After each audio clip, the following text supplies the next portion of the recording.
Karena mungkin melihat ancaman hukuman pasal 338 Junto 5556 KUHP cukup tinggi, karena yang bersangkutan tidak merasa punya kepentingan sendiri. Oleh karena itu Baradae ini membuat pengakuan yang disampaikan kepada penyidik setelah dilakukan pemeriksaan secara maraton, dan itu terjadi kepada tersangka-tersangka lainnya sampai bisa mengungkap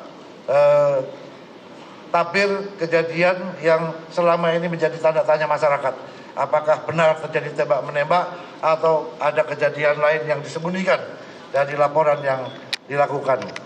Selama proses penyidikan yang dilakukan, Barreskrim Polri telah menetapkan 4 orang tersangka. Yang pertama, Barada RE. Yang kedua, Bribka RR. Yang ketiga, tersangka KM. Yang terakhir, Irjen Pol FS. Dengan peran dan persangkaan masing-masing tersangka sebagai berikut. Barada RE telah melakukan penembakan terhadap korban. Tersangka RR turut membantu dan menyaksikan penembakan korban. KM turut membantu dan menyaksikan penembakan terhadap korban. Irjen Pol FS menyuruh melakukan dan menskenario peristiwa seolah-olah terjadi peristiwa tembak-menembak di rumah dinas Irjen Pol Verdi Sambo di Komplek Polri Duren 3. Berdasarkan hasil pemeriksaan keempat tersangka, menurut perannya masing-masing, penyidik menerapkan pasal 340, subsidiar pasal 338, junto pasal 5556 KUHP dengan ancaman maksimal hukuman mati, penjara seumur hidup, atau penjara selama-lamanya 20 tahun. Demikian Bapak Kapolri yang dapat kami sampaikan. Mudah-mudahan ini bisa memberikan jawaban kepada masyarakat atas keseriusan institusi Polri untuk menjaga marwahnya kepada masyarakat. Kami kembali tayangkan pernyataan yang disampaikan oleh Kabar Reskrim Komjen Pol Agus Adrianto mengenai siapa saja 4 orang yang sudah ditetapkan sebagai tersangka, kemudian juga apa peranan mereka dalam kasus ini, kasus penembakan terhadap Brigadir Y. Dalam kesempatan terakhir ini juga dalam perbincangan, mungkin saya bisa minta yang terakhir Pak Manajer Nasution untuk bisa memberikan informasi kepada kami, Pak. Apa langkah selanjutnya dari LPSK, baik itu untuk menangani tadi masalah pelindungan saksi yang akan diberikan kepada Ibu Putri Chandrawati ataupun juga kepada RE ataupun juga Barada RE. Pak Manajer Nasution, silakan. Iya, makasih Mbak Putri. Untuk P, pimpinan LPSK sedang menunggu hasil asesmen yang dilakukan oleh tenaga psikolog dan psikiater yang bekerja sama dengan kita hari ini mengunjungi Bu Putri. Dan dari situ nanti kemudian pimpinan akan memutuskan apakah yang bersangkutan akan kita terima sebagai terlindung LPSK apa tidak.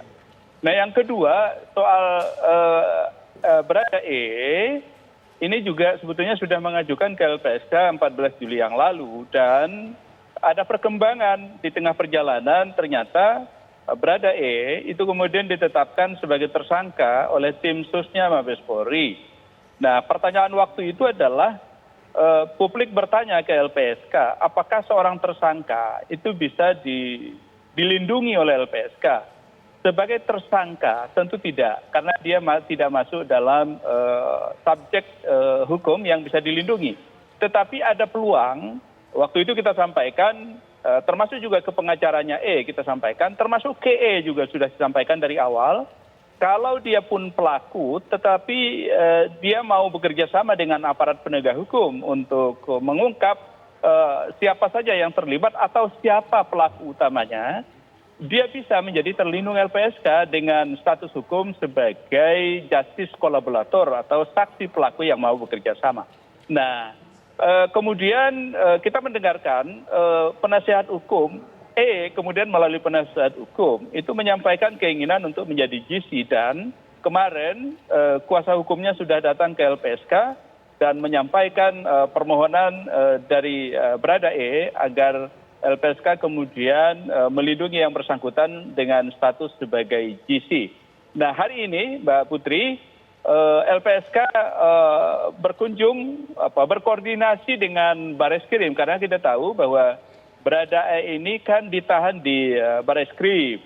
Nah, karena itu kita berkoordinasi dengan kawan-kawan di Bareskrim untuk pertama bagaimana membicarakan tentang kemungkinan sebagai justice kolaborator dengan bermacam hak dan kewajiban tentu ya. Yang kedua, LPSK berkoordinasi dengan teman-teman Bareskrim karena ditahan di Bareskrim tentu kita mendiskusikan bagaimana menjamin keselamatan yang bersangkutan. Karena itu LPSK juga berkoordinasi agar ada penebalan dari LPSK untuk bersama mengamankan di tahanannya Bareskrim. Baik. Nah, yang kedua juga yang kita sampaikan demi keselamatan maka kita berkoordinasi agar LPSK itu diberi akses untuk menyuplai makanan yang bersangkutan. Ini penting karena dalam situasi seperti sekarang tentu kita menjaga segala sesuatu ya, termasuk menjaga makanan yang bersangkutan. Baik. Nah, yang ketiga kita juga akan memfasilitasi ya. Kita koordinasikan bahwa LPSK akan memfasilitasi untuk menyediakan tenaga rohaniawan, ya, rohaniawan bagi yang bersangkutan. Karena kita tahu ketika ketika kemudian menawarkan atau mengambil inisiatif tanggung jawab sebagai GC, maka pasti tidak mudah. Ya. Pasti ada tekanan sana sini, pasti ada intimidasi sana sini. Karena itu perlu penasehat spiritual. Nah, karena itu kita menawarkan untuk memfasilitasi ada tenaga rohaniawan. Nah, yang ketiga sebetulnya yang juga kita tawarkan, karena kita tahu dalam sistem perlindungan LPSK itu kan ada dua metode sebetulnya. Perlindungan reguler itu makan waktu memang. Ada waktu asesmen yang maksimal 30 hari gitu ya.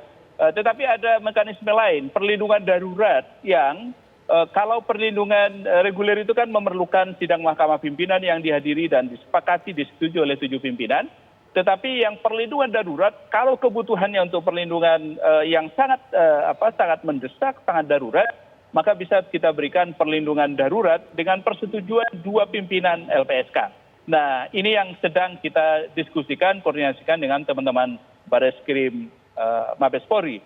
Tetapi sekali lagi Mbak Putri, ini perkembangan malam ini kita apresiasi bahwa peristiwanya pernyataan atau testimoni dari itu kemudian bagi kita ternyata sangat mengejutkan kita. Perkembangan malam ini ada pelaku yang menyuruh begitu ya, yang kemudian disangkakan dengan pasal yang luar biasa ya.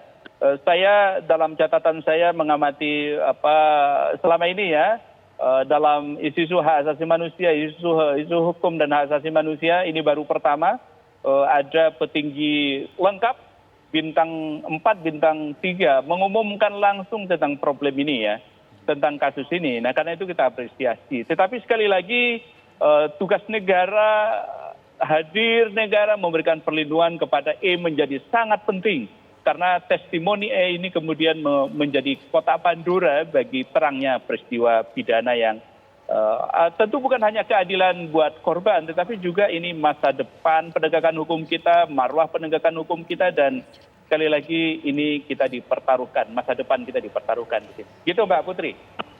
Baik, nanti kita juga akan kembali lanjutkan perbincangan, tapi Pak Fikar, seperti yang sudah sempat saya singgung tadi juga, sudah sempat saya tanyakan juga kepada Pak Bambang bahwa memang saat ini tersangkanya masih ditetapkan sebagai 4 orang begitu. Ya. Kalau kita lihat juga ada para personil sejumlah 31 personil yang juga saat ini sedang dalam pemeriksaan dalam dugaan melanggar kode etik. Memang kita tidak mendahului dari proses penyidikan ataupun juga pemeriksaan, tapi mereka juga masuk dalam dugaan melakukan pelanggaran terhadap kode etik karena menghalang-halangi, menghambat adanya olah kejadian perkara, termasuk juga menghilangkan barang bukti. Itu yang termasuk yang mereka lakukan, dugaan setidaknya sampai sejauh ini masih dalam pemeriksaan. Tapi jika memang itu terbukti dilakukan, itu seharusnya juga sudah masuk dalam ranah pidana, begitu Pak? Mungkin bisa dijelaskan Pak? Betul, jadi pekerjaan etik ya yang berkaitan dengan etik juga bisa melahirkan perbuatan pidana, gitu ya. Kalau pekerjaan tidak dilakukan sesuai dengan tugas dan kewenangannya, ya, tapi bahkan dia melakukan perbuatan lain yang sesungguhnya tidak diatur di dalam job desk dari pekerjaannya, gitu. Nah, itulah yang kemudian bisa menjadi pidana, gitu. Kalau perbuatan itu kemudian bisa dikualifikasi sebagai melanggar hukum, gitu. Tetapi kalau cuma melanggar tidak ada pelanggaran hukumnya, ya itu bisa tadi melanggar kode etik saja, gitu, melebihi atau keluar dari job desk pekerjaannya, tetapi tidak melanggar hukum, ya itu bisa hanya hukumannya kode etik, gitu. Tetapi ketika perbuatan lain itu juga bisa dikualifikasi sebagai tindak pidana, ya maka selain etik dia juga melanggar pidana, gitu. Artinya bisa dihukum secara pidana. Baik, akhirnya masih terbuka kesempatan ataupun juga peluang akan hadirnya tersangka-tersangka baru. Betul. Selainnya, lain dari empat orang ini. Ya, betul. mengenai upaya untuk bisa membuat jera, tentunya juga pidana ini memiliki unsur yang lebih keras dibandingkan etik. Ya. Begitu, Pak Fikar? Ya, kalau etik kan cuma ini sebenarnya kewajiban pekerjaan, gitu ya. Melalaikan kewajiban dari sebuah pekerjaan, gitu. Itu etik tuh, ya. Tetapi ketika melakukan perbuatan dan perbuatan itu bisa merugikan kepentingan umum dan bisa dikualifikasi sebagai tindak pidana, ya itu yang menjadi pidana itu, gitu. Ya, jadi di samping dia melanggar etika sebagai pekerja, ya, yang seharusnya dia melaksanakan pekerjaan sesuai dengan tugas dan profesinya, tapi juga perbuatannya itu mengakibatkan ada pelanggaran hukum pidana, gitu, pelanggaran hukum. Jadi dua, selain dia secara etika dihukum, secara pidana juga bisa kena, dia bisa diproses. Iya. Gitu. Dan juga bisa diproses secara berjalan dua-duanya ya, bersamaan ya. Bisa. Baik, Pak Manajer Nasution, kita kembali lagi mengulas apa yang akan dilakukan oleh LPSK karena menarik tadi Bapak sudah katakan bahwa akan memberikan perlindungan dan sebagainya. Tentunya masih dalam dialog dengan Barreskrim, tapi salah satu hal yang akan diusulkan adalah bahkan menyediakan makanan Pak bagi RE ini atau Baradae ini. Apakah ada informasi Pak bahwa setelah RE atau Baradae ini kemudian mengungkapkan keinginannya menjadi justice kolaborator, adakah tekanan-tekanan tersendiri Pak yang didapatkannya? Ya, Mbak Putri, LPSK di usia 14 tahun ini kan punya sekian banyak pengalaman. Kita pernah mendengar ada yang mestinya jadi saksi kunci yang bisa membuat terang peristiwa. Itu kemudian tidak terjamin keselamatannya ketika diamankan oleh negara. Ada yang mati tiba-tiba dengan alasan bunuh diri, ada yang mati karena segala macam alasan. Nah, karena itu LPSK berpikir bahwa ini kan pertaruhan besar bangsa kita, bukan hanya pertaruhan kepolisian, tapi pertaruhan keadapan bangsa kita, Mbak Putri. Kalau kemudian ini nggak terang peristiwanya, maka ini menjadi catatan yang tidak bagus, kado yang tidak menggembirakan ketika kita peringatan 17 Agustus 77 tahun kita merdeka. Nah, karena itu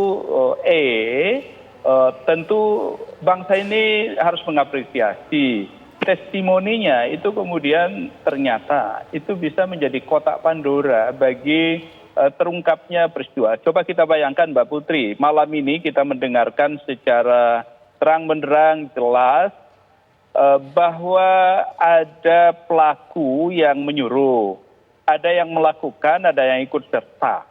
Bahkan pasal yang disangkakan luar biasa ya. 340 itu Mbak Putri itu tuntutan tertinggi, mati, hukuman mati atau seumur hidup atau penjara 20 tahun. Kemudian disubsidiarkan dengan 338 pembunuhan. Lalu kemudian dijuntokan dengan 55 dan 56 gitu. Jadi ini luar biasa. Nah, karena itu peran dari ini kan baru pengumuman di publik Mbak Putri. dia nanti akan berujung di proses peradilan. Pengadilanlah yang memutuskan apakah siapa jadi pelaku utama, siapa yang menyuruh, siapa menjadi dalang, siapa otak dari peristiwa itu, kemudian siapa yang ikut serta dan seterusnya. Nah, itu kemudian menjadi sangat penting untuk diamankan. Kira-kira konteksnya begitu. Maka semua kemungkinan yang akan mengganggu keselamatan dan keamanan dari Brada sebagai pemantik dengan testimoninya kan ini memantik luar biasa gitu. Karena itu kemudian kita harus memikirkan. Kita tadi memikirkan bagaimana pengamanannya, itu ada penebalan bersama, bagaimana makanannya, karena bukan tidak. Termasuk juga tadi kita diskusi dengan Pak Susno Duaji ya, mantan Kabar Eskrim. AC juga harus kita pertimbangkan gitu. Baik. Tapi juga tenaga kerohaniawan juga kita pertimbangkan gitu. Kira-kira begitu Mbak Putri. Baik, Pak Manajer Nasution, terima kasih sudah meluangkan waktunya memberikan pendapatnya kepada kami dan juga memberikan informasi yang begitu jelas, begitu lengkap apa langkah yang akan dilakukan oleh LPSK. Selamat malam Pak, selamat kembali melanjutkan aktivitas. Terima kasih untuk waktunya. Pak Fikar juga terima kasih sudah berkenan datang memberikan pandangannya juga dalam Breaking News kali ini. Dan pemirsa, Breaking News masih akan kembali sesaat lagi bersama rekan saya Andromeda Merkuri dan juga Maria Segaf. Saya Putri Viola pamit. Selamat malam. Sampai jumpa.